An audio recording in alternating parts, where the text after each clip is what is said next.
ప్రియురాలి అడ్రస్ ఏమిటో చెప్పమ్మా, కాస్త చెప్పమ్మా. జవరాలి చిరునామేమిటో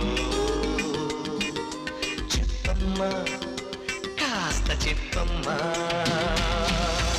ఆమె సిగను విరిసే మళ్ళీ ఆమె నుంచి వీచే గాలి, ఆమె నిదురపోయే వేళ జోలపాడు జాబిల్లి. ఆమె సిగను విరిసే మళ్ళీ ఆమె నుంచి వీచే గాలి, ఆమె నిదురపోయే వేళ జోలపాడు జాబిల్లి. చెప్పమ్మా, కాస్త చెప్పమ్మా, చెప్పమ్మా, కాస్త చెప్పమ్మా. ప్రియురాలి అడ్రస్ ఏమిటో చెప్పమ్మా.